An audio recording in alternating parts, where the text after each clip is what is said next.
all things are possible. Nothing is impossible. So all things are possible when you believe. It's about having trust and faith, belief that you can do whatever it is that you want to do, that you desire to do, that is written for you to do, for your destiny. So for me, it's about finding your destiny. Everything is possible when you believe.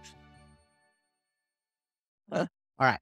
Hey, and welcome back to the podcast. We are here with Genevieve Arthy, and her website is Gen Arthy Online. That is GenArthyOnline.com. And Genevieve knows that miracles are possible, and she is all about grief, letting go, gratitude, and finding the miracles. She is a co-author with Pat Mesiti in the book Ready, Aim, Succeed, and she is going to tell us what we need to know about getting our head on straight, living our best life, and just being happy, fulfilled, productive, and everything that goes along with that. So, Jen, glad to be talking to you. And hey, Robert, how are you?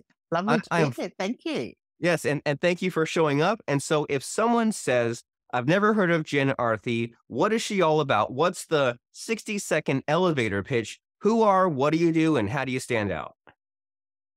My name is Jen Arthy, and I'm a prophetic artist.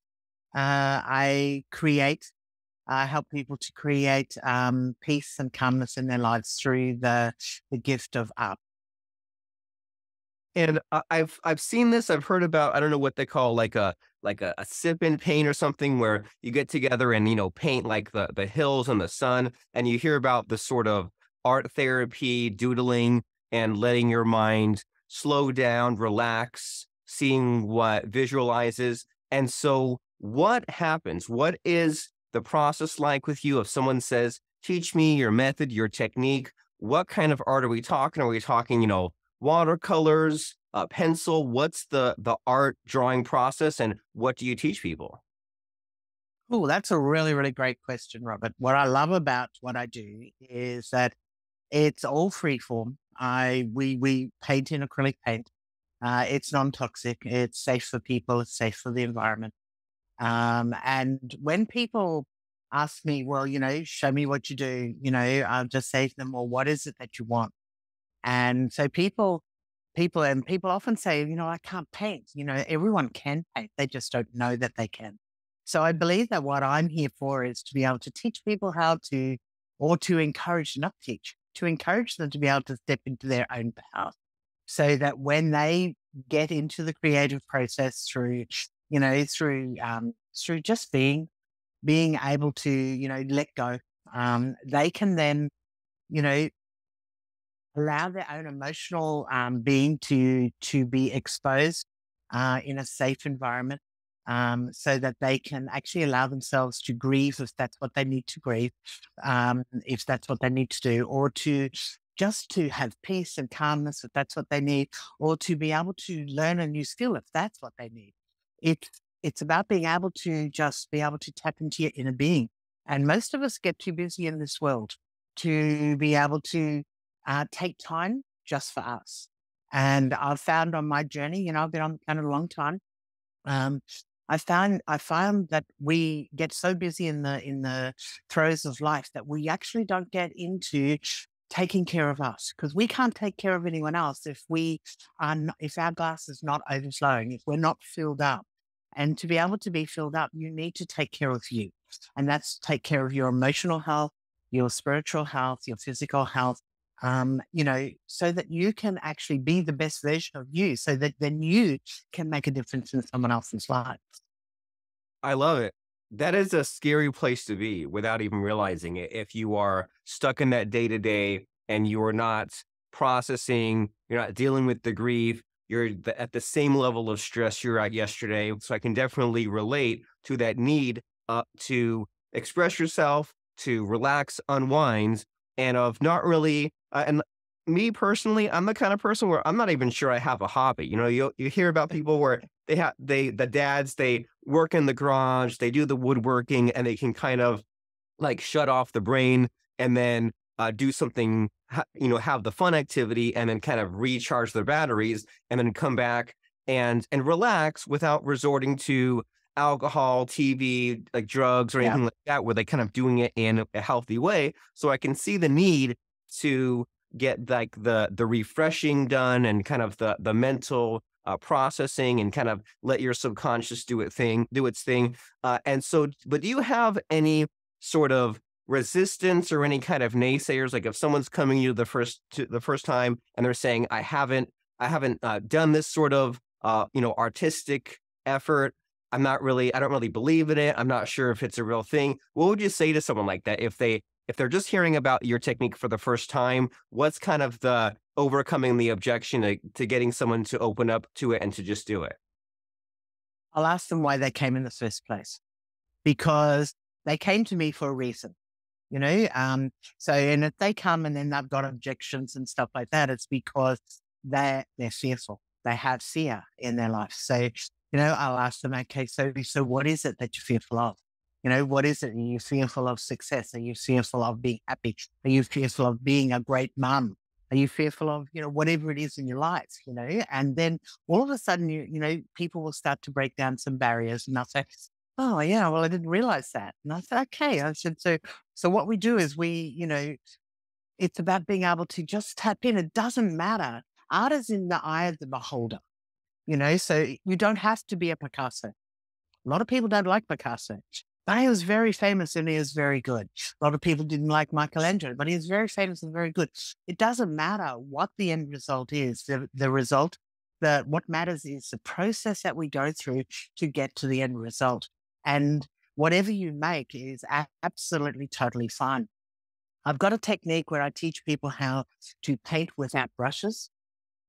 And that's really scary. People say, oh my God, how can you paint without a brush? But you can. We've been given God-given hands, that are amazing and they're creative and you can do the most extraordinary things with them. So when you tap into your mind and your heart and your physical hand, you can create anything if you want to, And so I've got this beautiful process where, you put on some gorgeous music. It's relaxing, it's calming. People get into, we do a guided meditation or a breathing exercise actually. And we teach, it just calms people down so that they can get into the right space, park their family stuff, their financial stuff, any of their stress outside the door before they come in.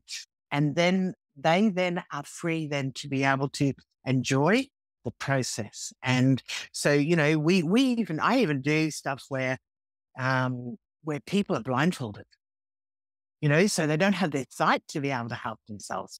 And, they have their hands, but they have their heart and they have their mind to be able to, and the music and the environment, the safe environment to be able to start to create. And it's amazing what comes out. Honestly, it's amazing. It allows people to grieve. And I think that's probably why it was given to me in the first place. I lost one of my kids. So it'll be 7 years ago next week, actually. And I got dreams and downloads, and I got these beautiful visions that I had to paint. And I thought, oh my goodness, how am I going to do this? And I started the process, and it was just beautiful because it actually took me through the grieving process. And in the meantime, the stories that I got with it, because we talk and we tell stories as we go along, um, it will actually allow people to heal. And most people don't allow themselves to go there, and it doesn't matter. Mine was the loss of a child. It could be someone losing their fortune. It could be someone losing their job. It could be, a marriage breakup. It could be anything. It doesn't matter what the trauma, the stress, the life event is. It's relevant. And so it's about being able to help people to actually, you know, okay, just allow it to be. And it's okay if I cry. It's okay if I let it out. So it's a process of letting go of what it is that's keeping you stuck exactly where you are. And we don't even know it. So yeah, so it's a beautiful process and I love it. And I love that people, ring me up and they say, oh my goodness, I'm amazed. I feel a little bit freer. When can I do another session? So yeah, so we do things online, I do them in person, one-to-one, we do them in groups, whatever it is that's right for those people, I will do, so yeah, so it's very cool. This sounds amazing. And a lot of people pay lip service to that idea of oh, well, just let go, just let it roll off your back. And it's so much easier said than done, right? Oh, It's absolutely. and it's almost like you have to outsmart your own brain and put it to use for something else. And a lot of it's making sense of what you're talking about, of having like kind of the togetherness, the community, of just sort of letting your guard down. And you're even saying about talking a little bit as you're doing the artwork. So that way you're not just there in like a support group where you're kind of maybe like forcing it or ignoring it. And it sounds really cool. And you've mentioned just some various uses for it, like dealing with grief, dealing with loss, and people who have had some really amazing results. And does any one particular person come to mind as far as like, do you have like a cool story of someone who came to you with like specific baggage and like maybe went through a journey and came out on the other side, all feeling a lot better, a lot improved? Does anything come to mind as far as just like someone who really went deep with your process and saw some results? Well, it's really interesting that you should say that because I run an eco-friendly support service business, right? Art is part of that. So I work with all ages, all demographics, all that sort of stuff. But I have this beautiful 94-year-old woman, and she's had a big life. I mean, a huge life. She's got all her faculties. She's gorgeous. She's knee-high tall grasshopper. But she's had lots of stuff happen in the world, and she's seen lots of things, so she hasn't had a cushy life by any means, right? So I started going and supporting her with some other stuff, some support care that she needed. And she said to me about she always wanted to, um, when she knew that I was an artist, she said, I always wanted to do that, but I never ever had the time or the money or anything like that. And I said, really? And she said, yeah. And I said, well, would you like to try? And she said, oh, I'm too old. I'm 94. I can't do it now. And I said, really? I said, you're never too old. And she said, really? And I said, yep. So I said, how about I come and we spend some time? So we did. And it was absolutely the most beautiful process that I've ever been through. She was this beautiful old woman who had these incredible stories to tell, which I loved. And she was able to talk about her husband, who she absolutely loved dearly. And she's been on her own now a long time. She talked about her family who, had forgotten her at Christmas. She had lots of things that happened to her. And in between time, we had a canvas up and I had some beautiful, music going that I have going. And as we were talking, I was helping her to actually discover what painting was like. And she painted these pictures. And honestly, we do it once a month now. And because she's getting a little bit more frailer. But she just said to me, she said, oh my goodness, I didn't know I could find joy at this time of my life. I thought I was done. That was really amazing for me. To think that at her age, me doing something really simple with her was enough for her to be able to say, oh my goodness, I found joy at 94. Yeah, so that's pretty cool. I agree. At age 94, you'd imagine you'd be set in your ways, nothing left to learn or do or Yep. change. But that goes to show your point there of it's not too late to change your mindset and change that trajectory. And so seeing you tearing up, didn't mean to do that, but hearing about just all of your stories with people, I can tell that you're like a very kind and caring person. And how do the rest of us like really tap into that? Because I think of myself as like a fairly nice person, but sometimes I can have my mean days, or sometimes you see people who are just kind of dealing with the anger. So, do you have any secrets that we can all learn from as far as like upping our game, as far as being a people person, or like caring more, or just like what do you think that you have figured out that the rest of us haven't, as far as just like being so friendly and being such a people person? What are your secrets? I have a very strong faith. I have a really, really strong faith. I believe that, God's an integral part of my life. He is the most important part of my life. So he's looked after me through all the dark times in my world, and I know that a lot of people, um, sort of give up in those times. But what I've found is that, because I have such a strong faith, I know I'm going to be okay. I know that I know that I know that whatever you're going through is a season. It's just a season. This too shall pass, in which it does. And, and I think probably the biggest thing for me is to get out of my own way, that it's not actually all about me.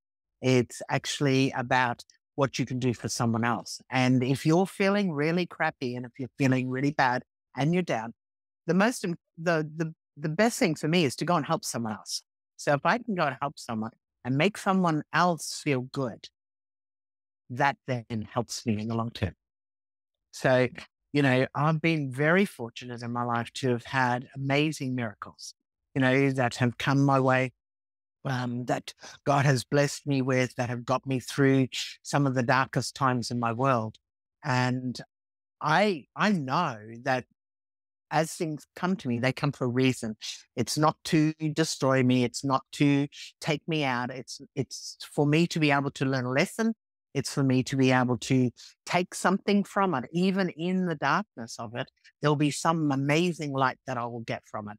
And so if I look at that, instead of concentrating on the dark that might be there, and I've had some amazingly dark stuff happen to me, I know that I will come through and I'll come through a better person. And one of those biggest things is always thinking about what can I do for someone else?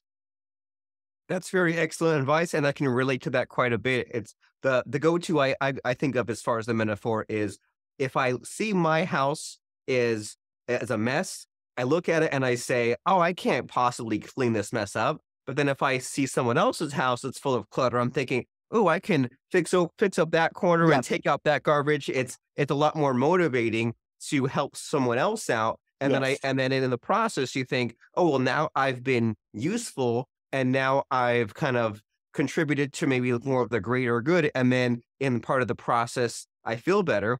And it's also reassuring that you're saying like, so if you're feeling the negativity, if just you've had all the bad things happen to you when you're kind of down in the dumps, then there is a lesson, but you might not recognize the lesson until later. But just knowing that there was a lesson somewhere in there waiting to In be this. uncovered is good. And that maybe you need to even take a counterintuitive action. Like they say, if you're sad and depressed, you're tempted to go and like turn all the lights off and close all the window shades, but you should in fact turn on more lights and open up more window shades, even though Yeah. you don't feel good because you don't want to sink even deeper. And even if you don't feel like doing something good for yourself, look into what you can do good for others. And so you've stumbled across an amazing method of getting this gratitude back and getting the stress removed and figuring out the letting go. And so, what is this evolving into? Like, do you have any future exciting plans to further your cause, or what do you have on the horizon planner for the future in the next 6 to 12 months? I'd like to. I've in the middle of setting up. My website's in the process, so it's not 100% finished, but it will be. Um, I would like to be able to connect people all around the world. That's what my aim would be, to be able to run workshops, run um, sessions all around the world where people can get connected of all races, all creeds, all demographics, and share and be able to connect energetically, because we're energetic beings, we're on this planet, but you and I are across the world, but we're connecting, and I love that. I love the fact that people do not have to feel like they're alone on this planet, even though there's billions of people, but they don't have to be alone. Even amidst their own trauma, they can actually be a light for someone else. And it's being able to bring people together to be able to do that in a form that is not going to be threatening for them. If I want to connect with someone around the world, I get on a Zoom call, I get on a connection through the waves, because we're all connected, but we need to be able to have a platform to be able to do that. So if I could connect people all around the world and they build friendships and they are able to maybe get some healing done, maybe feel like they're not alone, maybe find some joy in their life, and to know that sometimes, life happens and it is crappy and it's not good. But you know what? There's still joy in the middle of that. You can still find the light at the edge of the storm. And I painted a picture back in December, and it was when I was going through a really, really hard time. And I prayed and said, God, you got to help me here. Can't do this. Give me. I'm asking you to get me through this. And I knew that I was going to get through it, and I knew that He was going to look after me. And the black dog lifted, and I started to paint. And I painted this picture called The Light at the Edge of the Storm. And it's beautiful, and it's free form. And, people look at it and they say, oh my goodness, and it happened just like that. It's not a technically perfect picture or anything like that, but it's an emotional picture and it touches people. And that was because I got touched. I prayed, God gave me a miracle. He brought me through it, and he got me to paint, and so for painting for me is this beautiful release, this beautiful joy component that's been given to me. And I really believe that I'm supposed to be able to help people find that joy in their life. And this is a way that they can do it, which is inexpensive, which is, they do it in their own time. They do it in their own way, and they will be able to find what it is that will give them some joy. I love it. And you're saying that, well, first of all, one thing that you said that I liked a lot is that if things aren't going very well right now, it's just a season. It's like the weather. It will Yes. pass and it won't be this way forever. You also gave us that excellent reminder that you're not alone and you don't have to go it alone, especially in this day and age of everyone being connected. I mean, remember back in the day when you needed to get someone's phone number, and if you didn't Yeah. have their phone number, they were just unreachable for many years. Yeah. Nowadays, you can look online, go on Facebook, meet them on Zoom, and Yeah. in just a few clicks, you can pretty much track down any long lost friend that you need to. And Yeah. there's so many different kind of sort of groups or organizations. And so when you get that website, genarthyonline.com, up and running very soon, what will be up there? And when someone goes there to find out more about you, what will they find?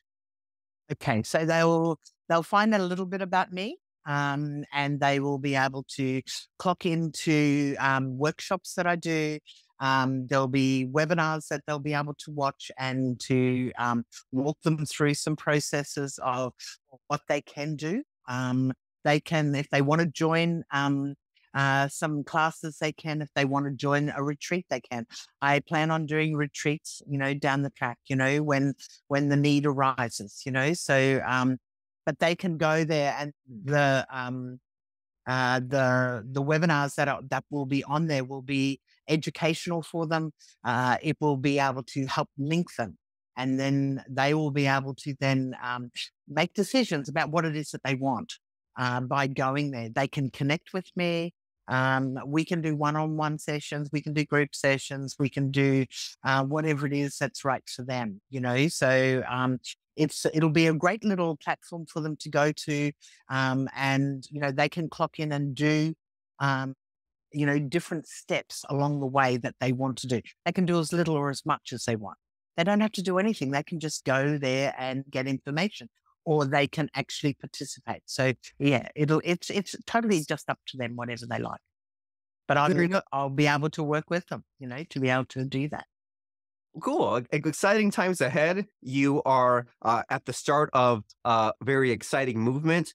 And as we're winding down our conversation here, Jen, as you know, the sound bites are what gets people's attention, right? Sometimes if Yeah. someone hasn't heard of you, or wants to know more about this sort of art therapy, sometimes you want to figure out like a 30 or 60-second clip to really grab them. So to kind of get people's attention, is there like a favorite quote or lesson of yours, or is there any like sort of advice you'd wish you'd received 25 years ago? Anything come to mind as far as just like something quick that has just really stuck with you that we would like our audience to be thinking about moving forward?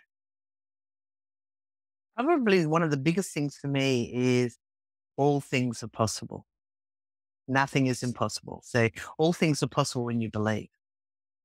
It's about having trust and faith, belief that you can do whatever it is that you want to do, uh, that you desire to do, that is written for you to do, for your destiny. So for me, it's about finding your destiny, you know. So just know that everything is possible when you believe. I love it. Trust plus faith plus belief equals your Yep, destiny. And the destiny absolutely.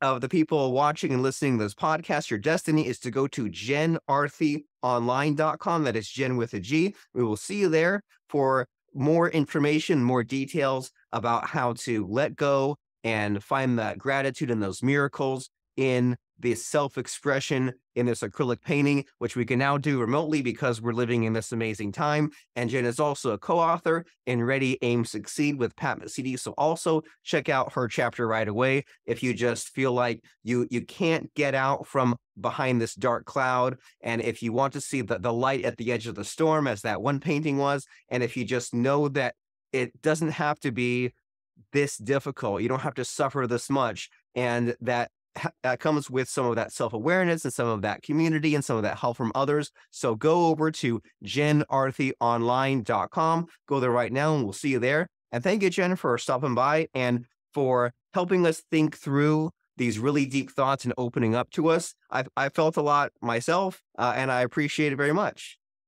Wonderful. Thank you so much for having me. And guys, just know that there is light at the end of the storm, at the edge of the storm, and that, you can actually live a great life, even in this chaos that we're living today.